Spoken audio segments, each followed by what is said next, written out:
अस्सलामुअलैकुम दोस्तों, ख़ादिमीन हज के लिए दरख्वास्तें मतलूब हैं जिसके अंदर मेल और फीमेल कैंडिडेट अप्लाई कर सकते हैं। सिर्फ सरकारी मुलाजमीन ही अप्लाई कर सकते हैं। ख़ादिमीन हज के लिए 7वें स्केल से 16वें स्केल तक अप्लाई कर सकते हैं और सुपरवाइजरी स्टाफ के लिए 17वें और 18वें स्केल वाले अप्लाई कर सकते हैं।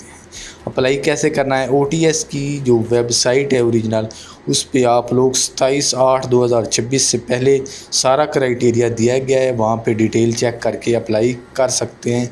ऑनलाइन अप्लाई होगा या फिर आप पाकिस्तान की मिनिस्ट्री ऑफ रिलीजन अफेयर की ओरिजिनल वेबसाइट से भी सारी डिटेल निकाल के अप्लाई कर सकते हैं। 27/8/2026 से पहले आप लोगों ने ऑनलाइन अप्लाई करना होगा, ये इसकी लास्ट डेट है।